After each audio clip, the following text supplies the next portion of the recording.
Hello friends, దేవుని కృప వల్ల అయ్యగారు అమ్మగారు మీ అందరికీ దేవుని యొక్క విలువైన ప్రసంగములు స్వయంగా రాసినవి మీకు అందచేయాలని కోరుకుంటున్నాను. మా పుస్తకంలో సిలువ ధ్యాన ప్రసంగములు 83 ప్రసంగములు, క్రిస్మస్ ప్రసంగములు 50 ప్రసంగములు, బైబిల్లోని స్త్రీల ప్రసంగములు 72 ప్రసంగములు, మోషే సుఖోపవాస ప్రసంగములు 63 ప్రసంగములు.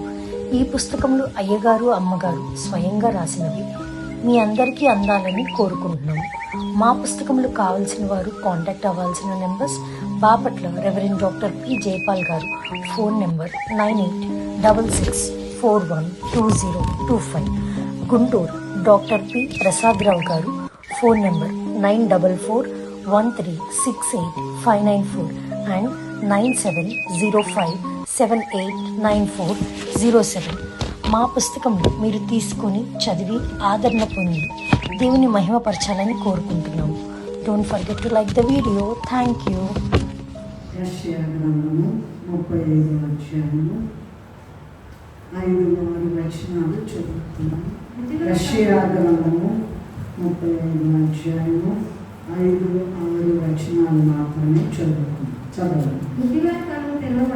గుడ్డి వారి కన్నులు తెరవబడును, చెవిటి వారి చెవులు విప్పబడును, కుంటివాడు దుప్పి వలె గంతులు వేయును, మూగవాని నాలుక పాడును, అరణ్యంలో నీళ్లు ఉబ్బుకును, అడవిలో కాలువలు పారును. ప్రార్థన చేసుకుందాం. మమ్మల్ని మిక్కిలిగా ప్రేమించిన మా తండ్రి, నీ పాదములకు నమస్కారములు. మహాకృపను బట్టి, నీ అత్యంత కనికరాన్ని బట్టి అనేకులు గతించిపోయినా సరే ఇంకను నీ శరీరము, నీ రక్తము నీ భూమి మీదే పుచ్చుకుని నీ మహిమ రూపం సంతరించుకోవడానికి మీరిచ్చినటువంటి అవకాశమును బట్టి, మీరిచ్చిన జీవాన్ని బట్టి, మీరు ఇవ్వబోయే జీవాహారాన్ని బట్టి మీకు నమస్కరించుచూ ఉన్నాము. మాతో మాట్లాడండి నాయన. భక్తి లేదు, ఏమీ లేదు, శక్తి లేదు, బలం కూడా లేదు, ఏదీ లేదు. అయినా నాయన కొన్ని మాటలు ధ్యానం చేసుకోవడానికి అవకాశం ఇచ్చావు కనుక దేవా, మీరే నన్ను అవతలికి నెట్టివేసి మీరే నీ పిల్లలమైన మాతో మాట్లాడమని మా మధ్యకు వచ్చి వేసిన మా యేసయ్య అతి పరిశుద్ధ నామములో ఎంతో వినయముతో వేడుకొని ప్రార్థిస్తూ ఉన్నాము తండ్రి. మనం చదువుకున్నటువంటి వాక్య భాగము: గుడ్డి వారి కన్నులు తెరవబడును, చెవిటి వారి చెవులు విప్పబడును, కుంటివాడు దుప్పి వలె గంతులు వేయును, మూగవాని నాలుక పాడును, అరణ్యంలో నీళ్లు ఉక్కును, అడవిలో కాలువలు. ఇది చాలా కష్టమైన పని. గుడ్డివాడు తెరుస్తారా కన్నులు అర్జెంటుగా? అమ్మా చూడండి. చెవిటి వారి చెప్పులు విప్పబడును, కుంటివాడు దుప్పి వలె. ఇవన్నీ అసాధ్యమైన పనులు. మూగవాని నాలుక పాడును, అరణ్యంలో నీళ్లు ఉబ్బుకును, అడవిలో అసలు ఒక చుక్క కూడా లేకపోతే కాలువలు పారుతాయట. చాలా జాగ్రత్తగా విందాము. మరి యెషయా 35:5-6 వచనాల్లో చదువుకున్నాము. ఇది క్రీస్తు ప్రభువు ఈ లోకానికి రాకముందే, అనగా కొన్ని వేల సంవత్సరాలకు ముందే దేవుడు తన ఆత్మ ద్వారా యెషయా ప్రవక్త ద్వారా ఈ మాటలు తెలియజేశారు. ఏ మాటలు? కుంటివారు చెప్పండి. గుడ్డివారు కళ్ళు తెరుస్తారు, చెవిటివారు వింటారు, కుంటివాడు గంతులేస్తాడు, మూగవాడు పాడతాడు, అరణ్యంలో అసలు ఏమి చుక్కలేని దగ్గర కాలువలు పారుతాయట. ఎంత కష్టమైంది కదండి. తలనొప్పి వస్తే టాబ్లెట్ ఇస్తారు, చెవు నొప్పి వస్తే టాబ్లెట్ ఇస్తారు, కడుపు నొప్పి వస్తే టాబ్లెట్ ఇస్తారు. ఇట్లాంటి వాళ్ళకి టాబ్లెట్ ఇవ్వరు. ఎందుకు ఇవ్వరంటే పుట్టు నుంచే గుడ్డి, కనపడదు, మూగవాడు, నాలుక మాట్లాడలేదు, పాడలేడు, వినపడదు, అడవిలో కాలువలు పారుతాయి. ఇవన్నీ కూడా అసాధ్యమైనటువంటి విషయాలు. అంటే కొన్ని ఈ లోకానికి రాకముందే ప్రభువు అంటే కొన్ని వేల సంవత్సరాల క్రితమే దేవుడు తన ఆత్మ ద్వారా యెషయా ప్రవక్త ద్వారా ఈ మాటలు తెలియజేశారు. అంటే పాత నిబంధన కాలం నుండి క్రీస్తు ప్రభు ఈ లోకానికి శరీర దారిగా వచ్చిన కాలం నుండి ఎక్కడి నుంచో మొదలెడుతున్నాం మనం. క్రీస్తు ప్రభు ఈ లోకానికి శరీరధారిగా పాత నిబంధన కాలం ఒక నంబర్ 1, క్రీస్తు ప్రభు ఒక కాలం నంబర్ 2. నేటి పరిశుద్ధాత్మ కాలంలో కూడా దేవుడు గుడ్డి వారైన మానవుల యొక్క కనులు తెరువజేయించున్నాడు. అదేంటండి? అప్పుడెప్పుడో తెరిచాడని వ్రాయబడి ఉంది, పాత నిబంధన కాలంలో వ్రాయబడి ఉంది. ఇప్పుడు ఎక్కడ తెరుస్తారు అంటే గ్యారంటీగా ఇప్పుడు తెరుస్తారు. మీకు సత్తా ఉండాలే కానీ, మీకు దమ్ము ఉండాలే కానీ నిలబడొచ్చండి, రండి మేము చేస్తాం అనేటువంటి భక్తులైన వారు అంటే ఒకటని నేను చెప్పటం లేదు, అన్ని విషయంలో ఉన్నారు. అందుకే క్రొత్త విషయములు లేనిదే క్రొత్త మిషన్లు ఎందుకు రావాలను? క్రొత్తవి రాగా అన్ని మిషన్లు అందరూ కూడా ఈ లైన్లోకి రావాలంట. ఏ లైను? దేవుడు కనపడి మాట్లాడే లైను. ఇప్పుడు ఎప్పుడో మాట్లాడాడు, ఇప్పుడు అక్కడ మాట్లాడతాడు అనుకుంటారంట. అట్లా కాదండి, అట్లా కాదండి. గ్యారంటీగా మేము రాసిస్తాము. మా దగ్గర వేల దర్శనాలు ఉన్నాయి, దేవుడు కనపడి మాట్లాడే దర్శనాలు. రాత్రి అంటే కొంచెం బాగా బిజీగా ఉండి మేము వాక్యం చూసుకోవడానికి సమయం లేదు, చదువుకోవడానికి కూడా సమయం లేదు. పద్ధస్థమానం అలాగే చెప్తారని మీరు అనుకోవచ్చు, కానీ మరి పుస్తకాల పని దేవుడు మాకు అప్పచెప్పాడు కనుక అటు చూసుకోవాలి, ఇటు చూసుకోవాలి. అటు చూస్తుంటే మరి ఈ పని కుట్టుబడుతుంది కనుక రాత్రి 2:30కి మెలకు వచ్చింది నాకు. అమ్మో మళ్ళీ నిద్ర రాదేమో, కాసేపు పడుకుందాం, వాళ్ళ సంస్కారం పరిగెత్తాలి అని అంటుంటే అసలు నాకు తెలియదు. చిన్నప్పటి పాట, చిన్నప్పుడు నేర్చుకున్నాను. అభ్యంతర పరచేటి కన్ను పాడే కదా, పాడతారా? అభ్యంతర పరచేటి కన్ను కలిగి అగ్నిలో మండేటి కన్నా, అభ్యంతర పరచేటి కన్ను కలిగి అగ్నిలో మండేటి కన్నా, ఆ కన్నే లేకుండుటనేలయ్యా, నాకు నిన్ను చూచే కన్నీయేసయ్యా,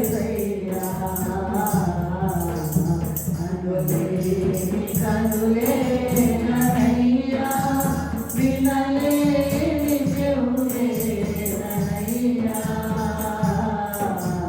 నిన్ను చూడమని. అంటే అందరం గుడ్డోళ్ళు అన్నమాట. నిన్ను చూచే కన్నీయేసయ్యా. ఎట్లా చూస్తున్నాగా? ఫోటోలో చూస్తున్నాము, టీవీలో చూస్తున్నాము కదండి, అన్నిట్లో చూస్తాము. అలా కాదు, డైరెక్ట్గా చూడాలి. ప్రభువు దూతలును పరిశుద్ధులు ఇంకా ప్రభువు దూతలును పరిశుద్ధులు విభవముగా మన మధ్యమసలుచు వెలుగుచుందురుగా, వెలుగుచుందురుగా గనుక నాకేమి కొదువారాదు. అంటే ఎప్పటి నుంచో పాత నిబంధన కాలం నుంచే చెప్తున్నారు, క్రీస్తు ప్రభు వచ్చినప్పటి నుంచే చెప్తున్నారు. ఈ పరిశుద్ధాత్మ కాలంలో కూడా దేవుడు గుడ్డివారైన మనందరం గుడ్డోళ్ళమండి. చెప్పండి, ఎవరైనా సంస్కారం తీసుకునేటప్పుడు ప్రభువుని చూచామన్న వాళ్ళ చేతులు ఎత్తండి. నేను ప్రభువును చూచాను. Very good. దేవుని దయ ఒక్కళ్ళే చేతులు ఎత్తారు. విజయవాడలో కొత్తగా మీరు తెల్లారైతే విజయవాడ విజయవాడ అంటుంటారంట. అంటే మా స్వాస్థ్యం అంతా ఇల్లు ఆ స్థలాలు అవి అక్కడ ఉన్నాయి. 28 సంవత్సరాలు దాదాపు మేము అక్కడ గ్రేస్ అమ్మగారి దగ్గర మేము తరబీదు పొంది ఇక్కడ వచ్చాము. అక్కడ సంస్కారం తీసుకునేటప్పుడు వెక్కిళ్ళు పెట్టి ఏడుస్తూ ఉంటారు. వెక్కిళ్ళు పెట్టి ఏడుస్తాం. ఏంటా ఇలా అనుకునేదాన్ని. మాకు తెలియదు సాల్వేషన్ ఆర్మీ కనుక సంస్కారం పరిశుద్ధాత్మ బాప్తిసం అని విలియం బూత్ గారు రాశారు. అంతేకాదు మరి విలియం బూత్ గారి గురించి కూడా దేవదాస్ అయ్య గారు ఈ మధ్య నేను అయ్యగారికి చూపించాను. ఇదిగోండి విలియం బూత్ గారి గురించి కూడా రాశారు. పరిశుద్ధాత్మ బాప్తిస్మానికి ఎక్కువ ప్రాధాన్యత ఇచ్చారు అని ఒక మాట రాశారు. ఓకే, ఈ గుడ్డితనం అనేటువంటిది 2 రకాలుగా ఉన్నది. నంబర్ 1 శారీరక గుడ్డితనం. ఇటు చూడాలి. శారీరక గుడ్డితనం అంటే ఏంటి? కళ్ళు కనపడవు, గుడ్డితనం కదండి. పెద్ద అయినాక శుక్లాలు వ్యక్తే కాదండి. ఇప్పటి నుంచే చిన్నపిల్లలప్పటి నుంచే లేదా యవన కాలం నుంచే గుడ్డితనం అనేది మొదలవుద్ది. ఏంటంటే అది శారీరక గుడ్డితనము. రెండవది ఏంటంటే ఆత్మీయ గుడ్డితనము. ఏ గుడ్డితనమైనా సరే దేవుడు వారి కన్నులు తెరవచేసి బాగు చేస్తానని చెప్పేదే ఈ దినం వాక్య సారాంశం. ఏంటండి? ఏ గుడ్డితనమైనా సరే, నువ్వు ఎట్లున్నా సరే, నువ్వేం చేసినా సరే, అసలు దేవుడిని చూడలేకపోతున్నావు. దేవుడు కనబడి మాట్లాడను. దేవుడు కనబడి మాట్లాడును.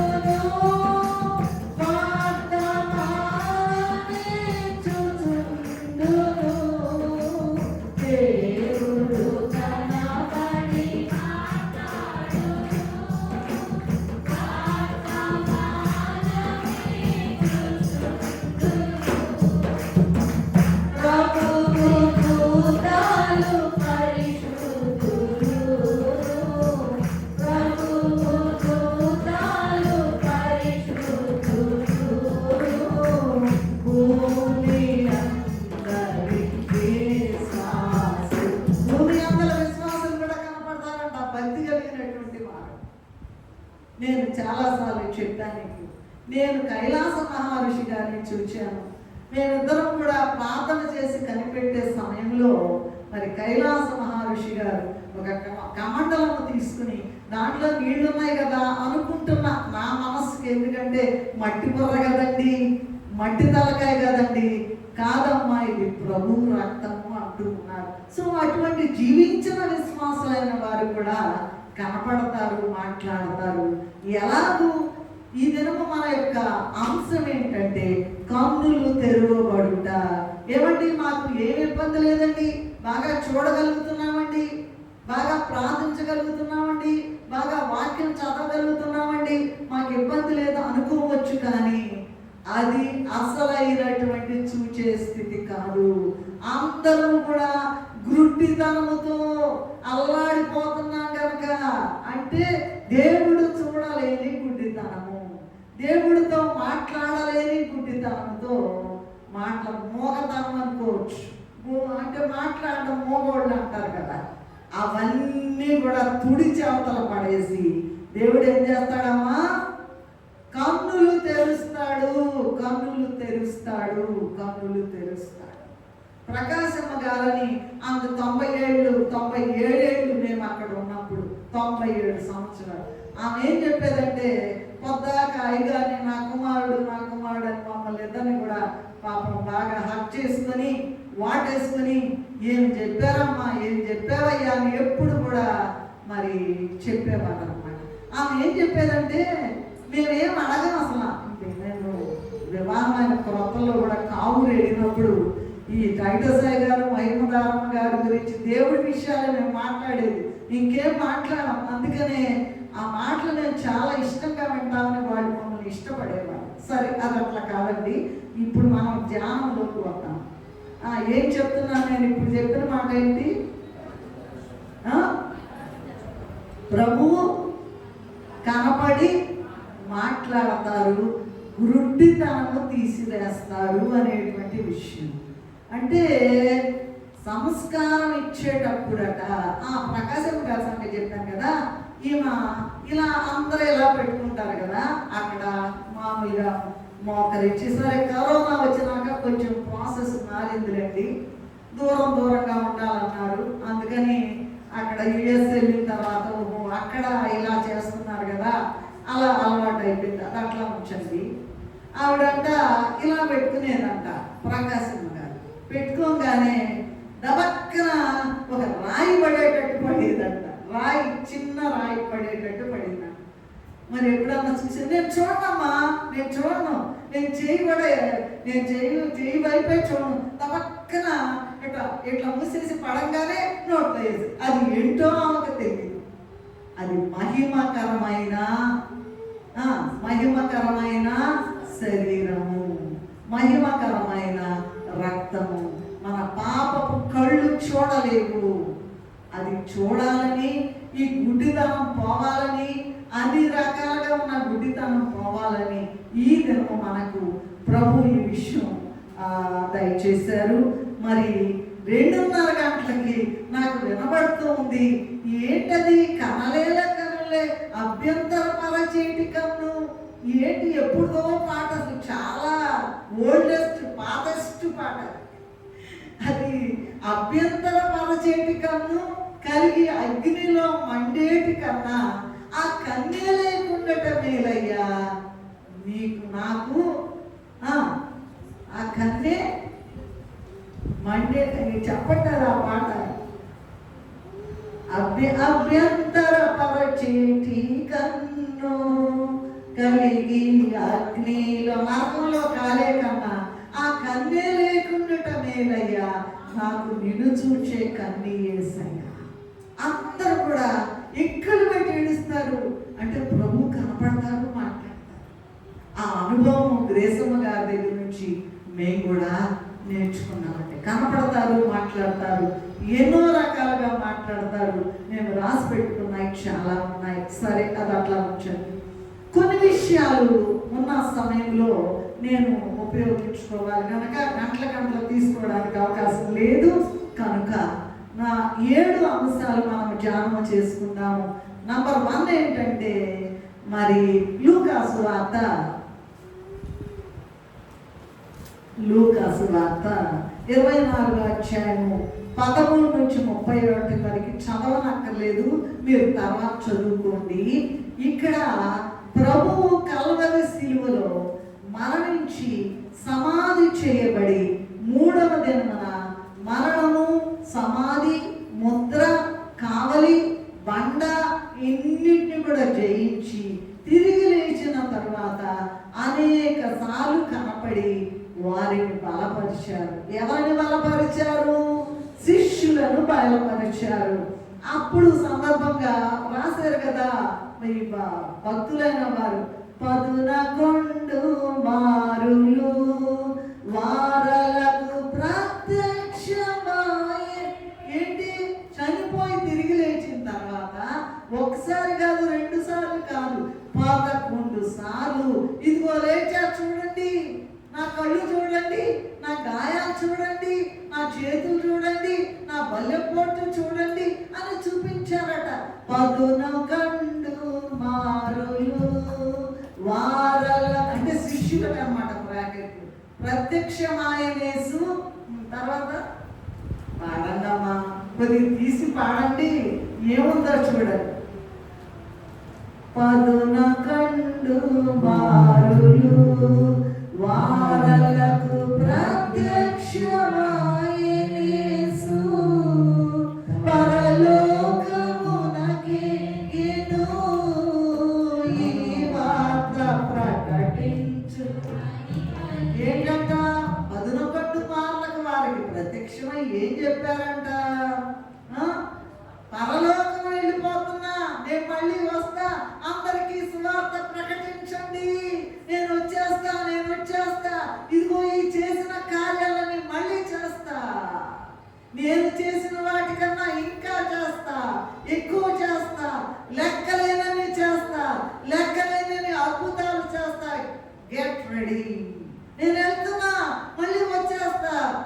మాట్లాడి ఎప్పటి వరకు సువార్త ప్రకటించండి. నేను వస్తున్నా వస్తున్నా వస్తున్నా, are you ready, are you ready అన్నారు. ఎంతవరకు సువార్త ప్రకటిస్తున్నారు? వారిని చూచారట. ఇదిగో వాళ్ళంట ప్రభు వెళ్ళిపోతుంటే మేఘంలో దూరం వెళ్ళినా కనపడపోతుంటే ఆ మేఘంలో కనపడకపోయినా ప్రభు వైపే చూచారట వాళ్ళు.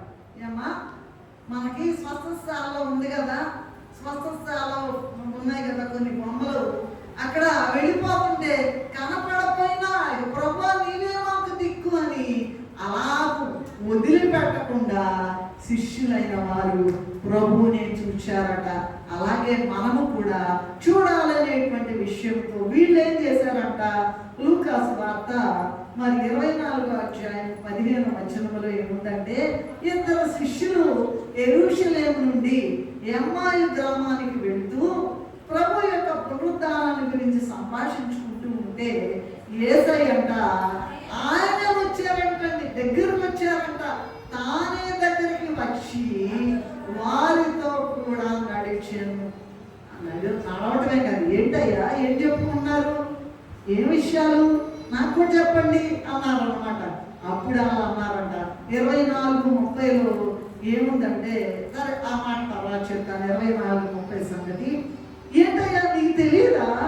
ప్రభు చనిపోయారు కదా, పునరుద్ధానం అయ్యారు కదా, అసలు అనవసరంగా ప్రభుని చాలా బాధ పెట్టారు కదా, అలా ఆయన సిలువమానం వేయడానికి ఏమాత్రం కూడా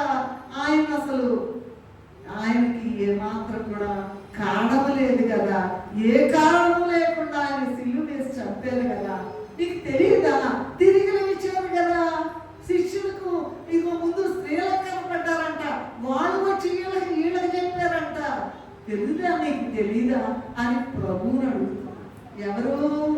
ఎమ్మాయి గ్రామానికి వెళ్ళేటువంటి శిష్యులు వెళ్తూ ఉంటే డైరెక్ట్ గా ప్రభు వాళ్ళ దగ్గరికి వచ్చేసి నడుస్తున్నారు అన్నమాట. వాళ్ళతో నడుస్తూ ఏం మాట్లాడుకుంటున్నారు నాకు చెప్పండి అంటే, ఇదిగో ప్రభు కనపడి తిరిగి లేచిన విషయము చెప్పేటప్పటికి ఒక్కసారి ఆహా అవునా అవునా అన్నారంట. ప్రభు కూడా అవునా అన్నారు. కనపడి మాట్లాడే దేవుడు అండి. రాయి కాదు, రప్ప కాదు, చెట్టు కాదు, పొట్ట కాదు, ఏది కర్ర కాదు. కనపడి మాట్లాడి వాళ్ళతో సడన్ గా ప్రత్యక్షం అయిపోయాడంట. ఇదిగో సరే ఇంకా దూరం వెళ్ళేటట్లుగా వాళ్ళ ఊరు వచ్చేసింది. ఆ గ్రామానికి వెళ్తూ ఉన్నారు, వాళ్ళ ఇంటికి వెళ్తున్నారు. అంటే ప్రభుని అడిగారంట, రాయ్యా నువ్వు కూడా మా దగ్గరికి రా, మా ఇంటికి రా. అంటే వద్దులే అంటే బతిమలాడారంట. రాలేదు, బలవంతం చేశారని ఉంది అక్కడ. బలవంతం చేస్తే వెళ్ళారట. వెళ్ళినప్పుడు ఏం చేశారు?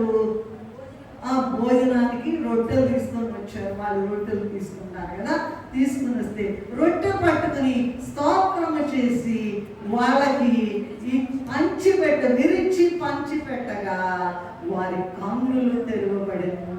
ప్రియమైన దేవుని విశ్వాసులారా, ఎప్పుడైతే ఆ విరిచి రొట్టె ఇచ్చారో వారి కన్నులు తెరవబడ్డాయట. తెరవబడి ఆయనను గుర్తుపట్టారట. అప్పుడు ఎప్పుడైతే గుర్తుపట్టారో వెంటనే ఆయన వారికి అదృశ్యమాయను. మరి సంస్కారం తీసుకునేటప్పుడు అసలు ఎవరిస్తున్నారు ఈ సంస్కారం అనుకుంటారా మీరు? అయ్యగారు నాతో చెప్పేవాళ్ళు. దాదాపు 28 సంవత్సరాలు భూషణ్ అయ్యగారు చేతిలో నుంచి పుచ్చుకోవటం అందరికీ ఇచ్చేవారు. అనుకునేవారంట మనస్సులో, నేను ఎప్పుడు ఇస్తాను, అసలు మాకు తెలియదు, వస్తామని కూడా తెలియదు, ఉద్యోగం మానేస్తామని తెలియదు, చర్చి కడతామని తెలియదు, అసలు ఏమీ తెలియక ముందే నేను ఎప్పుడు ఇస్తాను నా చేతులతో, అయ్యగారి దగ్గర నుండి నేను తీసుకుని వేరే వాళ్ళకి ఇస్తున్నాను కదా, నేను ఎప్పుడు ఇస్తాను అనుకునేవారట. అటువంటి స్థితిలో అనుకున్నప్పుడట గుర్తుపట్టంగానే అదృశ్యమైపోయారట. బల యొద్దకు వచ్చుచున్నటువంటి ప్రియమైన విశ్వాసులారా, సంస్కార భోజన పరులారా, ఆయన శరీరం అనే రొట్టెను ఆయనే వరకు విరిచి ఇచ్చుచుండగా మన కనులు తెరవబడుతున్నాయా లేదా? ప్రభువే స్వయముగా ఇస్తూ ఉన్నారు, బయటికేమో యాజకులైన వారు ఇస్తున్నారు. అట్టి విశ్వాసము నిరీక్షణ కలిగి ఉండాలని ఈ దినం ప్రభువు కోరి మనకి ఈ వాక్యాన్ని ఇచ్చారు. ఎందుకంటే హెబ్రీ పత్రిక 11వ అధ్యాయం 1వ వచనంలో ఏముందంటే, విశ్వాసమనున్నది నిరీక్షింపబడు వాటి యొక్క నిజ స్వరూపమును అదృశ్యమైన ఉన్నవనుటకును. మాట ఏంటండి? విశ్వాసం అన్నది చూస్తాము, ప్రభును చూస్తాము. ఎవరిస్తున్నారు? మనం ప్రభు సంస్కారం విధులు. ప్రభు సంస్కారం పాటలో ఏం పాడతారండి?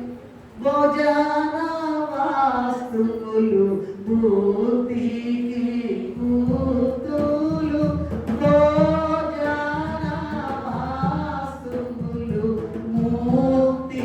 విన్నారన్నమాట.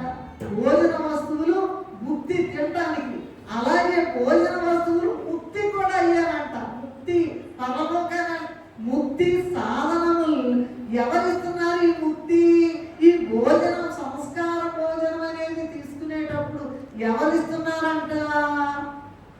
రాత్రి భోజనం ఇచ్చే ఆయన దేవుడే. భోజనకర్త ఏ జన విశ్వాసికి నీ ఇష్టం అండి. ఏ మతమైనా, ఏ కులమైనా, ఏ భాష అయినా, నల్లగున్నా తెల్లగున్నా, ఎట్లున్నా, గుడ్డోళ్ళైనా గుడ్డోళ్ళైనా, ఎవరికైనా అయితే అందరికీ కూడా కనపడి మాట్లాడతారు. అది ఇదం మాట అండి. కనలేనా కనలేని, ఎందుకైనా నేను కనలేని కళ్ళు ఎందుకు, గుడ్డోడుగా ఉంటేనే మంచిది కదా అని ఒక భక్తుడు రాశాడు. ఏం చూస్తున్నారు అసలు?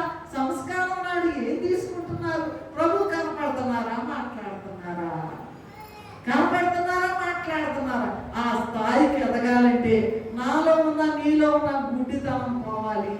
ప్రభువును చూడలేని గుడ్డితనం పోతే కానీ అది పోవాలంటే ఏం చేయాలి? విశ్వాసమనున్నది నిరీక్షించు. ప్రభు కనపడతాడా, మాట్లాడతాడా? ప్రభువే స్వయంగా ఇస్తారా? నిజమేనండి.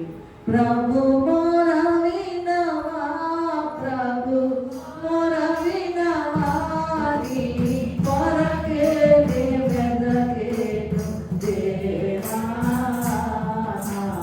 ఒక్కసారి కనిపించరా. అయ్యా మొరబెట్టుకో ప్రభువా, నా మొరను ఒక్కసారి కనపడయ్యా నాతో మాట. ఇదేమో సారాంశం. కనలేని కళ్ళు, నిన్ను చూడలేని కళ్ళు నాకు ఎందుకయ్యా? నీవేగా ఇచ్చావు. నిన్ను చూడలేకపోతే అసలు సృష్టికర్తను చూడలేనటువంటి కనులు ఎందుకు? ఈ అమ్మాయి శిష్యులంట చూడలేకపోయారు ప్రభుని. ప్రభు చాలా దూరం నడిచారు వాళ్ళతో. మనం కూడా చాలా దూరం జీవిత యాత్రలు నడుస్తూ ఉన్నాం. ఈ జీవిత యాత్రలో ప్రభువా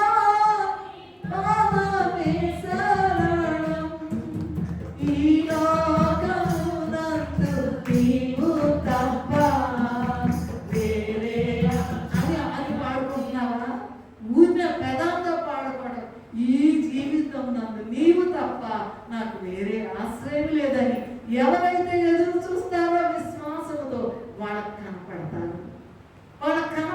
అడిగారంట, రాయ్యా, మా ఇంట్లోకి రాయ్యా, మాతో ఉండయ్యా, ఈ రాత్రికి ఉండయ్యా, తెల్లాలేచి వెళ్దువయ్యా అడిగారంట. నువ్వు ఎన్నిసార్లు అడుగుతున్నావు? ప్రభా, నాకు కనపడు, నాతో మాట్లాడు, నన్ను ఎట్లా ఆయన నిన్ను చూచేటువంటి కన్ను నాకు దయచేయి నాయన అని వాళ్ళు బహుశా ఆశపడి ఉంటారు.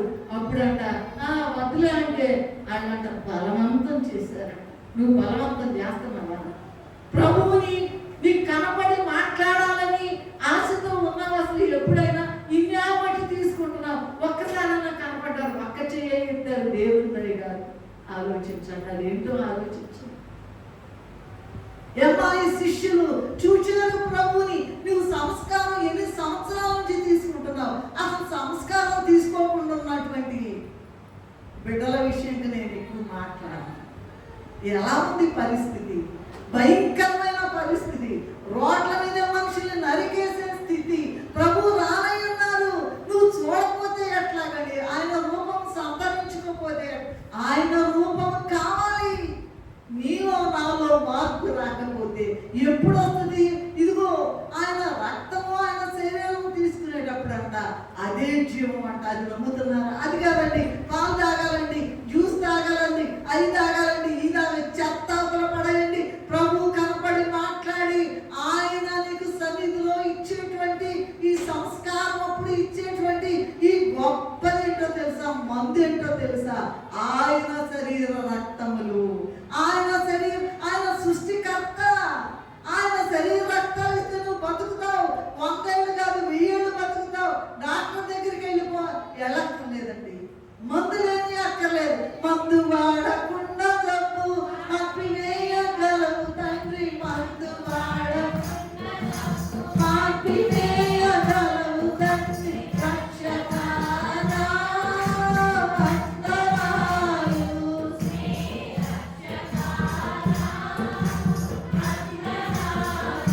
మాట్లాడానికైతే గమనిస్తున్నారు కానీ ప్రభువును చూసే విషయం ఆలోచించారు. మనం చూడలేకపోతున్నాం. అందుకే ఆ దుస్థితి ఇలా ఆ దాపురించింది కనుక ఇప్పుడన్నా చూడండి అమ్మా, ఇప్పుడన్నా చూడండి అయ్యా, కథ చూడండి, ప్రభువుని చూడండి, చూడండి, చూడండి. మీ మధ్యనే ఉన్నారు, మీ మధ్యలోనే ఉన్నారు, మీతోనే ఉన్నారు. మత్తయి సువార్త చివరిలో సదాకాలము నేను మీతో కూడా ఉన్నాను, మీతో ఉన్నాను, ఉన్నాను, ఉన్నా. ఉంటే అబద్ధాలు ఆడతావా? ఉంటే అనవసరంగా అసూయ మాటలు మాట్లాడతావా? ద్వేషం మాటలు మాట్లాడతావా? ఇష్టం వచ్చిన మాటలు మాట్లాడతావా? ఎవరు పడితే అలా విమర్శిస్తావా? ఆలోచన కూడా తప్పే. ప్రేమ అనేది పొర్లి పారాలి. రక్తము నా పైకి ప్రవహించుతున్నది, రక్షకా నీకు స్తోత్రం. రక్తము ఆయన రక్తం మనలో ప్రవహిస్తుంటే ఆయన లక్షణాలు వచ్చివేస్తాయి. సంస్కారం తీసుకునేటప్పుడు ప్రభు కనపడాలి, చూడాలి, చూడాలి, ప్రభుని చూడాలి. ఇటు చూడాలి, ఇటు చూడాలి, ఇటు చూడాలి, ప్రభువును చూడాలి. అందుకే మనము వెనక్కి త్రోసివేయబడుతున్నాం. చూచే వాళ్ళు ముందు లైన్లో నిలబెడుతున్నారండి. ప్రభు అందుకు రేపు 2వ రాకడలో వచ్చేటప్పుడు కూడా అందరూ చూస్తారంట, ఆర్భాటం అందరికంటండి. తర్వాత మృదులైన విశ్వాసులు సమాధుల్లో లేచిన వాళ్ళు రెడీ. ఆ తర్వాత సజీవమైన నిలిచింది మనము ప్రభువుతో పాటు వెళ్ళడానికి మనము మేఘములపై కొనిపోబడతాం. కనుక ఆయన శిష్యులైనటువంటి వారు ప్రభువుతో చాలా కాలం, చాలా దూరం నడిచారు. మనం కూడా చాలా సంవత్సరాలు బ్రతుకుతున్నాము కానీ ప్రభువుని చూడలేని కళ్ళు మనకున్నాయి. ఈ దినం మనం ఈ వాక్యం ద్వారా కొత్తగా ప్రార్థన, ఇప్పుడే కదా ప్రభు మొరపెట్టుకోండి, ప్రభు మొర, ఇవన్నీ కూడా అర్ధరాత్రి 2:30కి అందించారండి. నాకు తెలియదు, అసలు నాకు తెలియదు. ఈ పాటే నాకు చిన్నప్పుడు నాకు తెలుసు కానీ అది ఎక్కడంతో వెతికి వెతికి వెతికి అయ్యగారు 1000 గీతాల్లో చూడమంటే అప్పుడు చూసి. కనుక విషయం ఏంటంటే బతుకుతున్నామన్న మాటే కానీ జీవించుతున్నామన్న పేరు నీకున్నది కానీ నీవు వృద్ధుడవే. ఎంతకాలం ఇలా ఊరికనే శరీరము రక్తం పుచ్చుకుంటామమ్మా? బాప్తిసం లేకుండా నరకానికి వెళ్ళడానికి సిద్ధపడతామమ్మా? ఆలోచించండి. సో ఇది అమ్మాయి గ్రామమునకు శిష్యుల ఆ 2 మనుష్యులు శిష్యులు వారు పొందినటువంటి అనుభవం అన్నమాట. కనుక ప్రభు ఇచ్చేది ప్రభువే. విశ్వాసముతో ప్రభు నువ్వు ఇస్తున్నావు, నీకు నమస్కారం, నువ్వు వచ్చావు నాయనా నాకు ఇవ్వడానికి అని ఎవరైతే ఎదురు చూస్తారో ప్రభు కనపడతారు, మాట్లాడతారు. నంబర్ 2 చూసినట్లయితే ఆఖరి కనులు తెరవబడ్డాయట. ఆదికాండ గ్రంథము 21వ అధ్యాయం 19వ వచనం చదువుతారా దయచేసి? ఆదికాండము 21వ అధ్యాయం. దేవుడు ఆమె కన్నులు తెరిచినందున ఆమె నీళ్లు కూడా చుచ్చిపెట్టి ఆ తిత్తి నీళ్ళలో నింపి చిన్నవానికి త్రాగనిచ్చాడు. దేవుడు ఆ చిన్నవానికి తోడైనను అతడు పెరిగి పెద్దవాడు. చాలమ్మా. హాగరు తన కుమారుడైనటువంటి ఇష్మాయేలును తీసుకుని అరణ్యంలోనంట చాలా వేదనతో తిరుగుతూ ఉందట. నీళ్లు లేవంట. ఇక పిల్లవాడు చనిపోయే పరిస్థితికి వచ్చేసింద. పిల్లవాడు చనిపోయి ఇంకేముంది, బొట్టు నీళ్ళు లేవు, అరణ్యం అది. ఎంత రెక్కెళ్ళినా కూడా నీళ్లు కనపట్ల. 21:16 ఆదికాండంలో చదవనక్కలేదు. ఈ పిల్లవాని చావుని చూడలేననుకో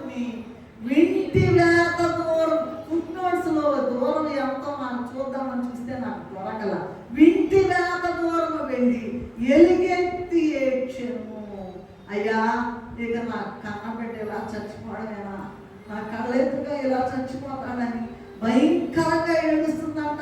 పొట్టు నీళ్ళు ఇచ్చే దిక్కుకోలేదయ్యా. ఈ అరణ్యం అనేది ఏంటనుకున్నారు? లోకం అండి. ఇక్కడ అదిగో పరమగీతంలో ఏమి రాశారంటే, తన ప్రియుని మీద ఆనుకుని అరణ్య మార్గమున వచ్చినది ఎవతే. నీకేమీ లేకపోవచ్చు, ప్రభు నిన్ను హెచ్చిస్తారు. ఎప్పుడు హెచ్చిస్తారు? బాప్తిసం తీసుకుని.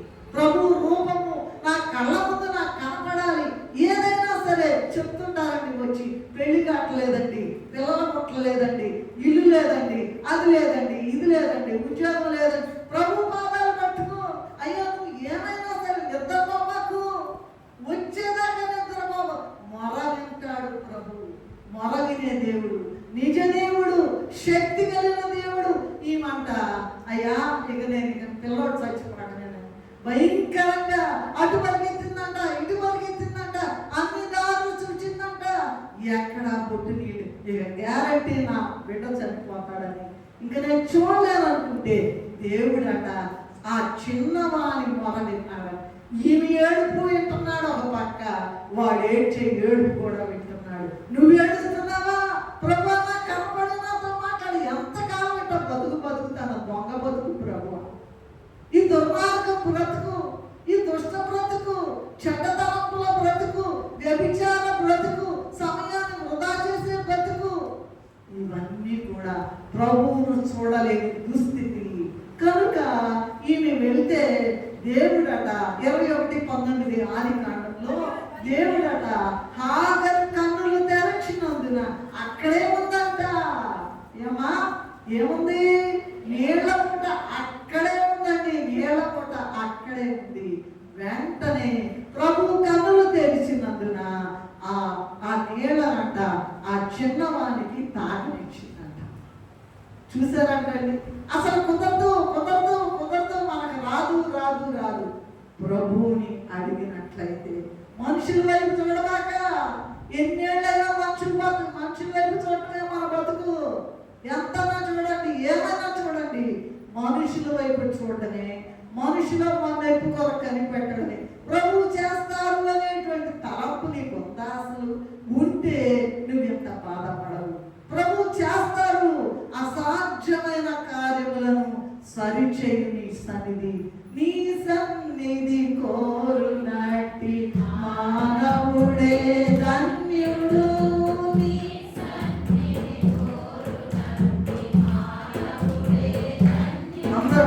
నీ సన్నిధి కలిగి ఉన్న ఆనరుడే ధన్యుడు. నేను ఇక్కడ కూర్చుంటా కదండి, పాట చెప్పేది బాగా మాకు అలవాటైంది కనుక ఇటు తల కొంచెం అయిందంటే అయిపోయింది. ఆ పని లేకపోతే చెప్పలేరాడు జవాబు. ఏం చెప్పాను నేను ఇప్పుడు?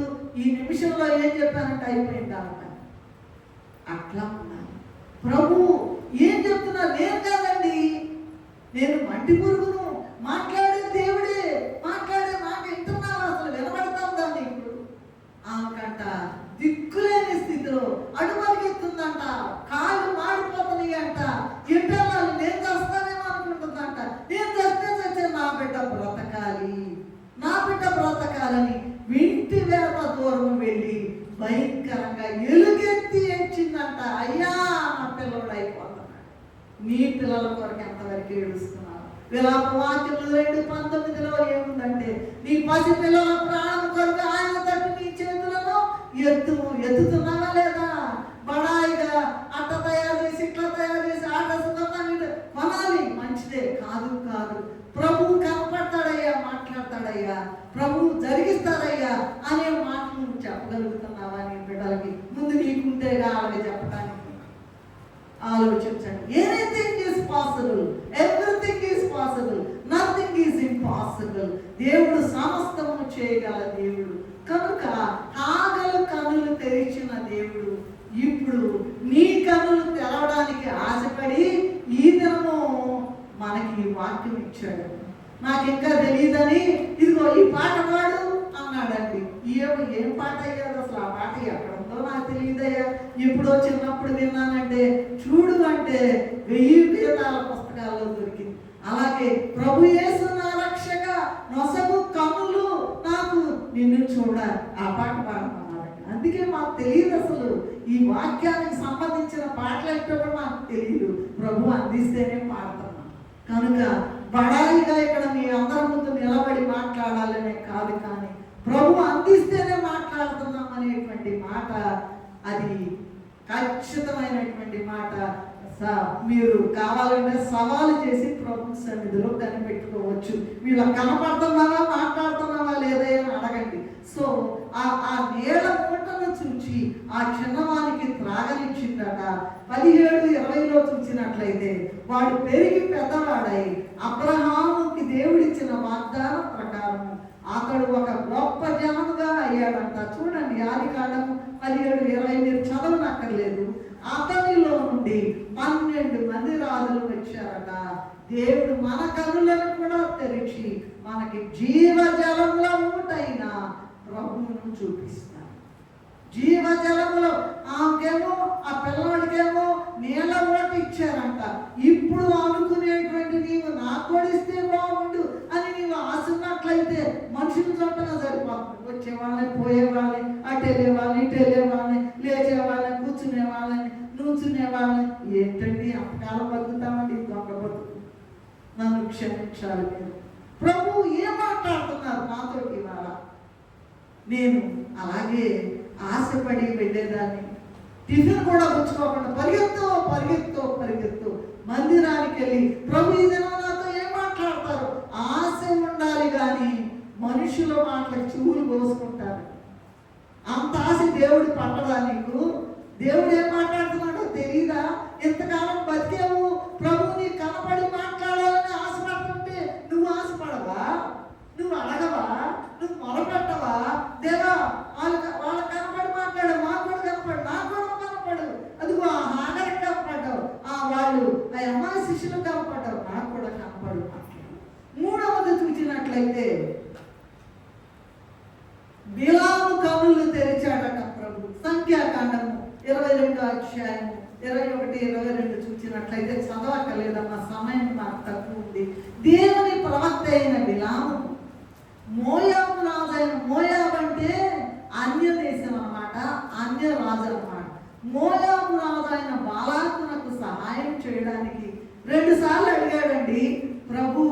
వద్దు, ఆల్త నీకెందుకు, ఆల్త వాళ్ళ అన్యులు ఆ మార్గంలో నడవబాగా చెప్తే ఆయన కూడా అడిగాడు. సరే వెళ్ళమన్నారండి ప్రభు, వెళ్ళమంటే సరే బయలుదేరాడు. మోయాబు రాజు అంటే అన్యరాజుకి సహాయం చేయడానికి, అన్యరాజైన బాలాకునకు సహాయం చేయడానికి వాళ్ళ మోయాబు అధికారులతో పాటు వెళుతూ ఉన్నారు. అప్పుడంట దేవుని కోపం బిలాం మీద రగులుకుందంట. రగులుకుని ఏం చేశారంట, అలా జరుగుతూ ఉంది. దేవుడట యెహోవా దూతని అడ్డం పెట్టాడంట. యెహోవా దూత బిలామునకు విరోధి అయి త్రోవలో నిలిచిందంట. ఆయన ప్రవక్త అయిన దేవుడు అక్కడికి వెళ్ళొద్దయ్యా, అన్యజనుల పనులు చేయబాకండి, అన్యజనుల ఆచారంలో అభ్యసింపవద్దు. నువ్వు జీవగల దేవుణ్ణి కలిగి ఉన్నావు, జీవగల దేవుళ్ళలో ఉన్న మాధుర్యాన్ని నువ్వు తీసుకోవాలే కానీ అన్యజనుల సంగతి నీకెందుకండి? వాళ్ళకి సాయం చేస్తానయ్యా, ఏంటి వాళ్ళ సాయం చేసేది? నీ బిడ్డలైన వారు లేరా, నా బిడ్డలైన వారు లేరా? ఎందుకంటే సరే 3వసారి చెప్పాడంట, సరే వెళ్ళు వెళ్ళేటప్పటికి బయలుదేరాడు. ఆ యెహోవా దూతంట అతనికి విరోధి అయి త్రోవలో నిలిచిందట. వీళ్ళు ఈ దేవుని ప్రజలైన ఇశ్రాయేలీయులకి వ్యతిరేకంగా ఉన్నటువంటి మోయాబు రాజు పంపాడు. అయితే మరి బిలాం అంట యెహోవా దూతను చూడలేకపోయాడంట. ఎందుకో తెలుసా? చెప్పండి. ఎందుకని? పాపం ఉంది, దేవుని చూడలేని కన్ను. అందుకనే గాడి చూడగలిగింది కానీ దేవుని ప్రవక్త చూడలేకపోయాడు. చూడండి మీరు సంఖ్యాకాండము 22:31 చూసినట్లయితే దేవుడట బిలాము కన్నులు తెరచాను కనుక, లేక చచ్చిపోయేవాడే బిలాము గారు ఏమండి ఆ ఖడ్గము దూసుకొని ఉన్న, చేత పట్టుకుని త్రోవలో నిలిచి ఉన్న యెహోవా దూతను అతను చూచి, ఇప్పుడు దాకా చూడాల పాపం, వెళ్ళొద్దంటే వెళ్ళాడు, వాళ్ళకి సాయం చేద్దాం అనుకుంటున్నాడు. అయితే ఒక స్థాయిలో అన్నాడండి, ఆ మొత్తం అధ్యాయం చదివితే, నేను అది ఇస్తా నీకు ఇది ఇస్తా అంటే, నువ్వు ఇంటాడు బంగారం ఇచ్చినా కూడా నాకు అక్కర్లా, నీకు బంగారం అక్కర్లా, మా దేవుడు వెళ్ళొద్దు అంటున్నాడంటే ఇంకా ఇంకా ఇంకా ఇంకా బతిమలాడుతున్నాడంట. అయ్యా రండి అయ్యా ఒక్కసారి రండి. ఎవరిని శపించడానికి?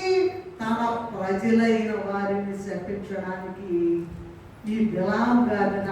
అందుకని దేవుని కోపము మండిపోయింది, రగులుకుంది. దేవుని దూత వచ్చేసింది, ఖడ్గము చేత పట్టుకొని ఉన్న దేవుని దూత త్రోవలో నిలిచి ఉన్న యెహోవా దూతను అతడు చూచి తల వంచి నమస్కారం చేశాడంట. ముమ్మారు ఆ గాడిదను పెట్టారు. మీరు చదువుకోండి, ఆ చరిత్ర చదువుకోండి. అయినా కూడా ఆయన బుద్ధి లేకుండా, ఆ ప్రవక్తగా బుద్ధి లేదు. మనం ఏంటంటే మట్టుకోవడం కొట్టుకోవడం, మన ప్రార్థన ఎంత, మన బతికెంత, మన చదువు ఎంత, మన వాక్య పఠనం యొక్క జ్ఞానం ఎంత, అదేమి లేదు. ఆయనకే గుడ్డితనం వచ్చేసింది. దేవుని మాట వినకపోవడం వలన నీవు నేను కూడా ఎన్నిసార్లు దేవుని మాట వినుకోకుండా సాతాను మాట విని, మనుష్యుల మాట విని, ఆ మాటలు ఈ మాటలు లోక సంబంధమైన మాటలు విని మనల్ని మనము నరకానికి దగ్గర చేసుకుంటున్నాము. ఆలోచించండి. కనుక అతడంట తల వంచి నమస్కారం చేశాడట. దేవుడు ఆయన శరీర రక్తాలు తీసుకునే మన కన్నులను కూడా తరచి మనకు వడ్డించుచున్న క్రీస్తు ప్రభువుని డైరెక్ట్ గా చూపించగలడు. ఎందుకంటే బిలాములోనంట వెరితనం ఉందంట. 2 పేతురు పత్రిక 2వ అధ్యాయము 15-16 చూసినట్లయితే చదివితే త్వరగా చదవాలి. మన వెరితనమును కూడా అడ్డగించడానికి ప్రభు ఈ దినంకు మనకు ఈ వాక్యం ఇచ్చారండి. ఏంటో తెలుసా వెరితనము? అది తీసే లోపల నాకు కూడా కనపడతాడా దేవుడు? కనపడతాడా? మాట్లాడతాడా? కనపడతాడా? మాట్లాడతాడా? ఇదే బతుకంతా కనపడతాడా? క్వశ్చన్ మార్క్ అభ్యంతర అది పెట్టుకుని ఇట్లా బతుకుతుంటే సంస్కారం ఎప్పుడు నీకు ప్రభు నీకు ఎందుకు కనపడతాడు? అసలు నీకెందుకు కనపడతాడు? నీకెందుకు మాట్లాడతాడు? ప్రభు నీకెందుకు తెలియజేస్తాడు? చదవండి త్వరగా. వెర్రితనము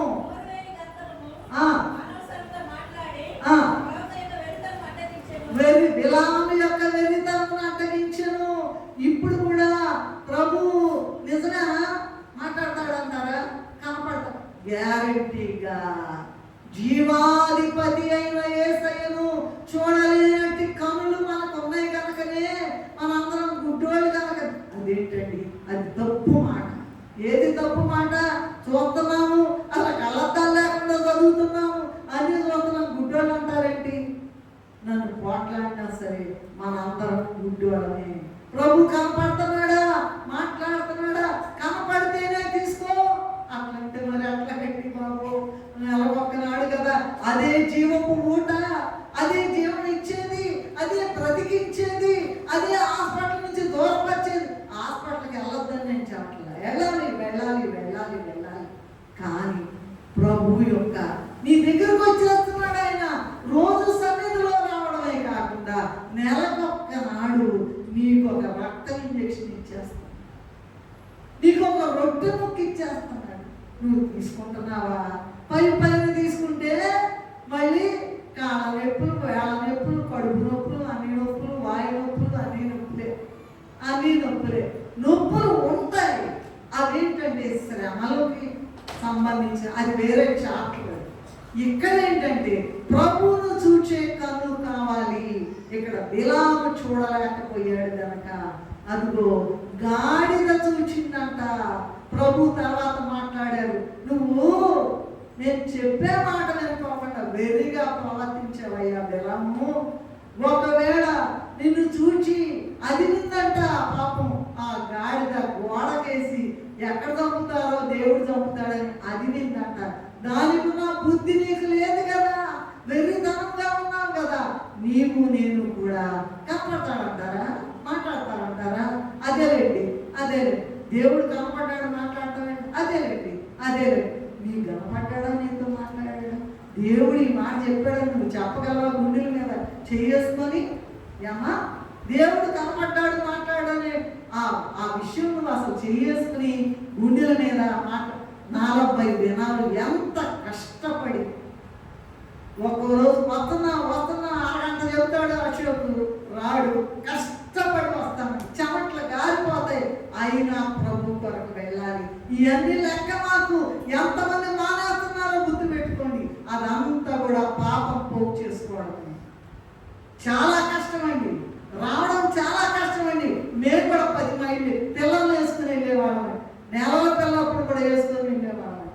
పెద్ద అయినప్పుడు అంటే ట్యూషన్లో 10th క్లాస్కి రాగానే ఇంట్లో పెట్టి తాళం వేసి ఇక మేము వచ్చినాక 12 అవుతుంది, దూరం కదా, బొంగులు పెట్టి అరే లెవెండ్రా అంటే అప్పుడు లేచేవాడు. ఏంటంటే విషయం ఏంటంటే 40 దినాలు ఎందుకు ఇచ్చాడో తెలుసా? ప్రభువుని మొదలుపెట్టుకుని ఆయన కాళ్ళు పట్టుకుని ఏడ్చి ప్రభు ప్రత్యక్షమయ్యేదాకా, కనపడి మాట్లాడేదాకా నన్ను సిద్ధపరచు, నాలో ఇంకేం పాపం ఉందో, నేను ఇంకా లేవలేనేమో, నేను ఎగరలేనేమో, నిన్ను కలుసుకోలేనేమో, ఇట్లాగే మట్లోకి వెళ్ళిపోతానేమో అనే భయం ఉంటే దేవుడు కనపడతాడు. కనుక కనపడి మాట్లాడడం అనేది ఈ దినం మనకి ఇచ్చారండి.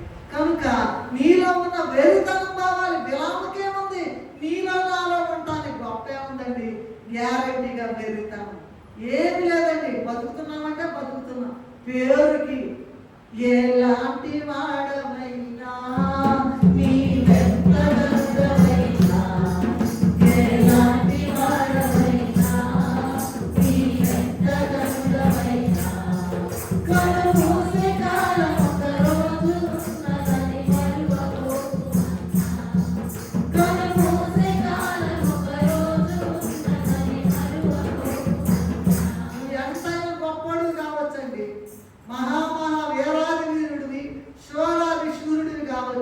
లెక్కదమ్మలేదు.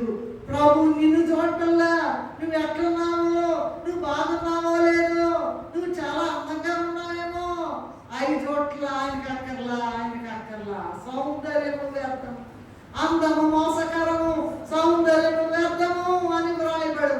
మరి ఏం కావాలా? ప్రభువును చూచే కన్ను, ప్రభు రూపము. ఉమ్మూసినా కూడా ఓర్చుకునే అందము, బలం పోటు పొడిచినా కూడా ఓర్చుకునే అందము, తిట్టినా కూడా ఓర్చుకునే అందము, అనవసరంగా అపనిందలు మోపినా కూడా ఓర్చుకునే అందము. అదే ఆయన. శాలోను పువ్వు సౌరభం నేను, సౌమ్యవతి అనే నా ప్రభు. గొర్రె పొచ్చు కొద్దురించు వాని ఎడల మౌనముగా ఉండినట్లు అతడు నోరు తెరవలేదు. ఏమి ఆయన పవర్ లేదా? ఒక్క క్షణం నువ్వు అంటే ప్రాణం పోతే ఆయన నీ కొరకు నా కొరకు ఎందుకు బాప్తిసం తీసుకోవట్లేదు? మీరు ఎందుకు 40 దినాలు రాలేకపోతున్నారు? ఏమండి, వచ్చే వాళ్ళందరూ పని పాటలేదు అనుకుంటున్నారంటండి. ఎంత కష్టపడుతున్నారో తెలుసా? ఆ శబ్దపాటు కోసమే 40 దినాలు.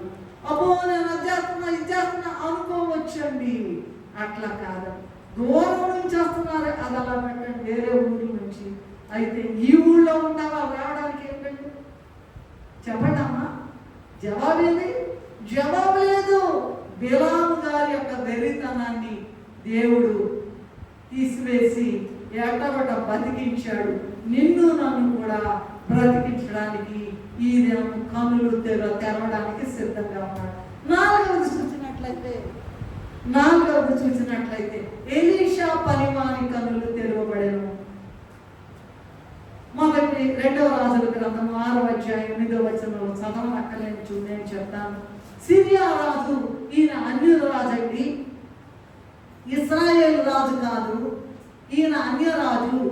వీరంట ఇశ్రాయేలీయులైనటువంటి దేవుని ప్రజలతో యుద్ధం చేయాలని ఆలోచన చేస్తే, ప్రణాళిక వేసుకుంటే, ఎప్పుడైనా ఇమ్మీడియట్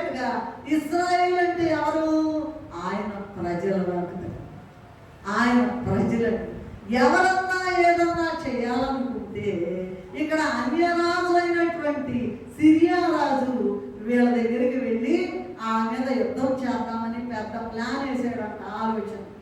వెంటనే ఇక్కడ ప్రవక్త గారు ఉన్నారు, ఎలీషా ప్రవక్త గారు. వెంటనే ఇమ్మీడియట్ గా ఆయన అనుకుంటున్నాడు, ఆయన ఆలోచనలన్నీ చెప్తున్నాడు. ఇశ్రాయేల్ రాజు గారికి చెప్పేస్తుంటే సిరియా రాజు అంట, ఏంటయ్యా మనం ఇక్కడ అనుకునేది మన రాజ్యంలో అనుకున్నది వాళ్ళ దగ్గరికి వెళ్తాడు. ఏమండి ఇక్కడ అనుకునేది వాళ్ళకి ఇమ్మీడియట్ గా తెలిసిపోతుంది. ఏంటి ఎవరు చెప్తున్నారు అంటే వాళ్ళు చెప్పారంట, ఎవరు ఎలీషా ప్రవక్త గారు ఉన్నారయ్యా, మనం ఎక్కడ వంటశాలలో మాట్లాడినా భోజనశాలలో మాట్లాడినా ఎక్కడ మాట్లాడినా ఏం జరగబోతుందో ఇమ్మీడియట్ గా ఆయన చెప్పేస్తున్నాడండి. అట్టయితే ఆయన పట్టుకురండి, ఆయన చంపుతాం, ఆయన మీద ఆ ప్రవక్త ఎవరో ఎలీషా ప్రవక్తని తీసుకురండి అని చెప్పి రాజుగారు ఆ సైనికులు ఇచ్చి పంపించాడు. అప్పుడు ఎలీషా దగ్గర ఉంటే పనివాడు ఉన్నాడే, వాడంట వాళ్ళని చూచి భయపడిపోయి పరిగెత్తుకొని వచ్చి ఎలీషా గారికి చెప్పాడంట. ఇప్పుడు చదవండి 2వ రాజులు 6వ అధ్యాయం 16-17 వచనాలు చూసినట్లయితే, భయపడము, మన పక్షమున ఉన్నవాడు వారి కంటే అదుపుడై ఉన్నారని తెరవమని ప్రార్థన చేయగా, నిన్ను ముట్టినవాడు నా కంటి పాపను ముట్టునని వీచిన దేవుడు కాచెను గతకాలం,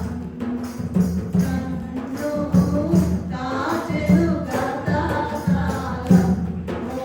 తలంచుచు ఎవరైనా నిన్ను ముట్టుకుంటే నువ్వు యేసయ్యను నమ్ముకున్నావు, ఆయన మార్గంలో నడుస్తూ ఉన్నావు, ఆయన వాక్యాన్ని నమ్ముకున్నావు, ఆయన ప్రార్థన చేస్తున్నావు, ఆ ఇతరులు నీ ఎతకడానికి వాళ్ళకి ఎంత దమ్ము ఉండాలి. నిన్ను ఎవరైనా ముట్టుకుంటే ప్రభు అంట నా కంటి పాపను ముట్టుకున్నట్టే.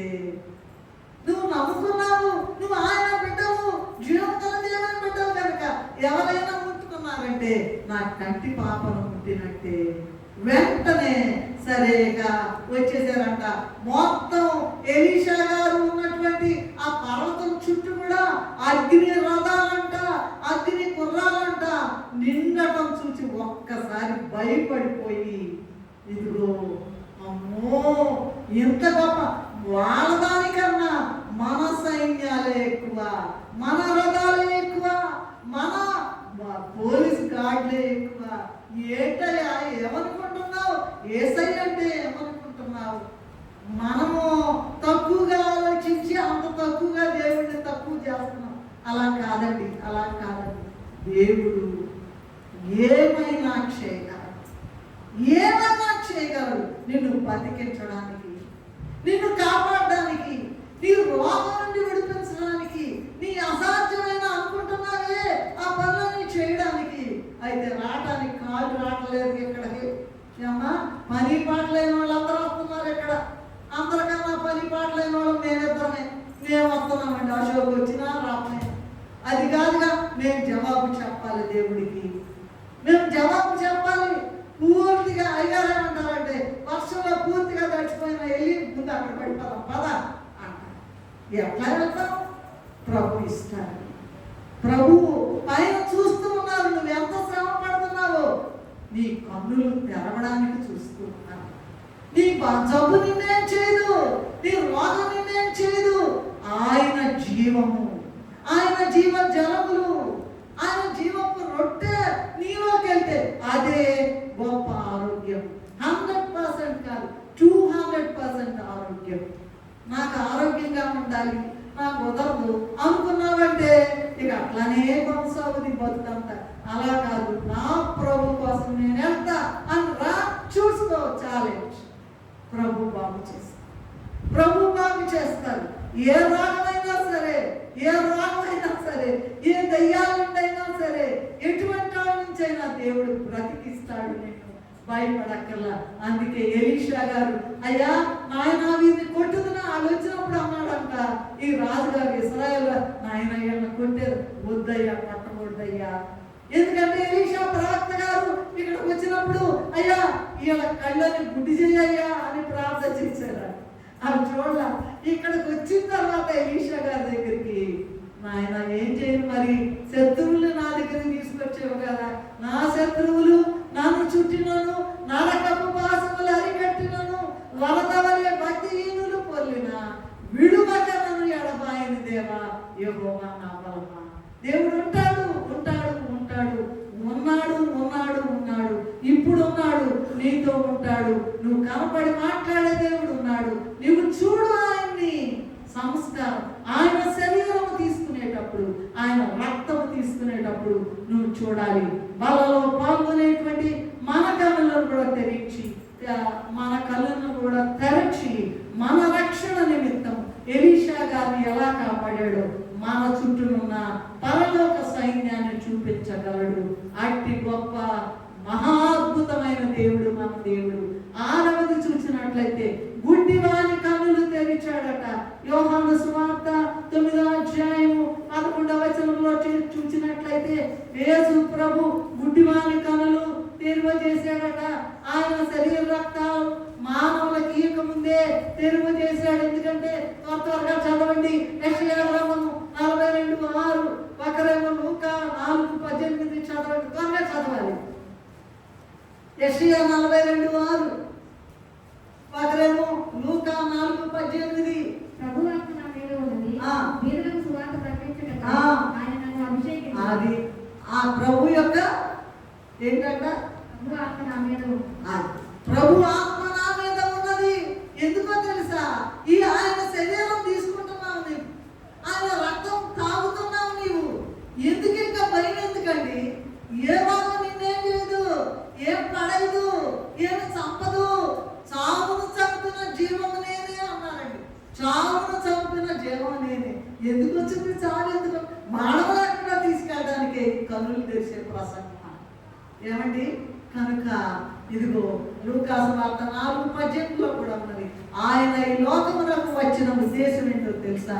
మానవుల కన్నులు తెరవ చేయడానికి, మానవుల కన్నులు తెరవ చేయడానికి. యోహాను సువార్త 9వ అధ్యాయం 39లో కూడా ఉంది.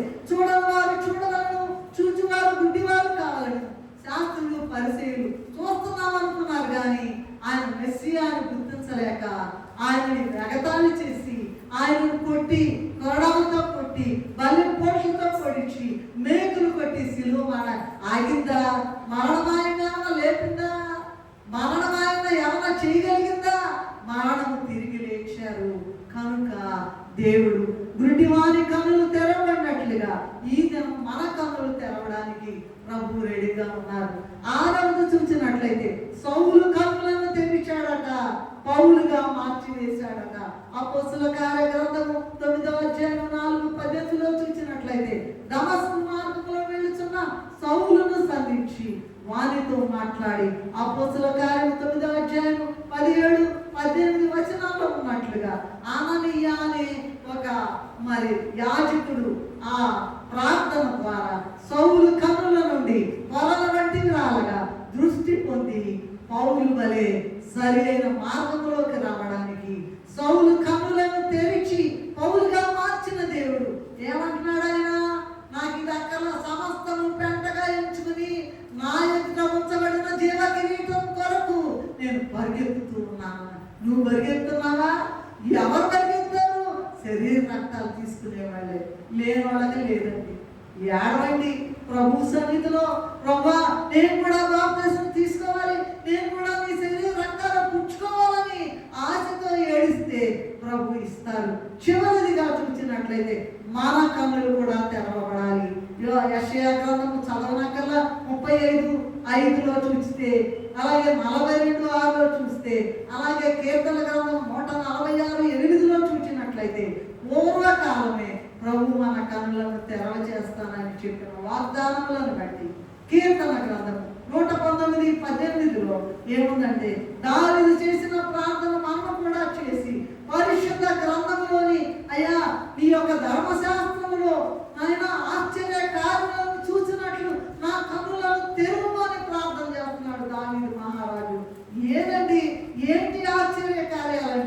యోహాను 1:1 ఏంటంటే వాక్యమే దేవుడండి.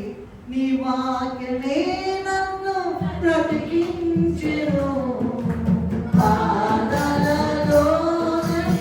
ఆయన వాక్యమే దేవుడై ఉండను. కనుక ప్రభు సంస్కార బలలో పాల్గొని ఆయన శరీర రక్తాలు తిని త్రాగే మన కన్నులు కూడా తెరవబడి దేవుడు మనకు స్వయముగా శరీర రక్తాలన్నిచ్చే ప్రభువుని చూడాలి. అట్టి కృప తండ్రి మనకు అనుగ్రహించునుగాక. మనకు ఇవ్వబడినటువంటి సమయంలో మరి అంతా నేను చెప్పలేకపోయినా అయినా కూడా దేవుడికి తెలుసు కనుక మీరు అందరూ ఎంతవరకు ఆ తేనెని మాధుర్యాన్ని తీసుకుంటారో నాకు తెలియదు. ప్రేమ కలిగిన మా తండ్రి, దయగల దేవ, నీ పాదములకు నమస్కారం. ఎలా మాట్లాడతావు? ఏమి యోగ్యత లేని మంటి కొండన్నాయి పారవేయబడిన పాత్రలు పనికిరాని పాత్రలని నన్ను పారవేయకుండా నీ పొరలు పాత్రగా చేసి నన్ను నింపమని ఎవరైతే అడుగుతారో అలాంటి వాళ్ళని నింపుతారు. ఏమీ తెలియకపోయినా, జ్ఞానం లేకపోయినా, తెలివి లేకపోయినా, చదువు లేకపోయినా, ఏదీ లేకపోయినా ప్రభువా నీ కొరకు నాయన నీ సువార్త ప్రకటించమని చెప్పారు కనుక అయ్యో చేతగా చేస్తున్నాం. అయితే నీవే కనపడి మాట్లాడి నీ పిల్లలమైన మేము నీ దగ్గరకు వచ్చినప్పుడు ఈ శరీరం పుచ్చుకోవాలి. ముక్కలుగా వినబడిన శరీరం పుచ్చుకోవడానికి రక్తపు బొట్టు కాలువలుగా కాయేటువంటి ఆ కాలువను ఆ రక్తం మేము త్రాగడానికి, తద్వారా నీ రూపం పొందడానికి, మెగమెక్కడానికి సహాయం దయచేయమని మా మధ్యకు వచ్చేసి అర్హత లేకపోయినా నీ యొక్క వాక్యాన్ని అందించి అయ్యా నీ శరీర రక్తాల్లో పుచ్చుకునే కృపించినందుకు నీకే చేతులెత్తి నమస్కరిస్తూ వచ్చి వేసిన యేసయ్య అతి పరిశుద్ధ నామములో వినయముతో నమస్కరించి స్తుతులు అర్పిస్తున్నాము తండ్రి.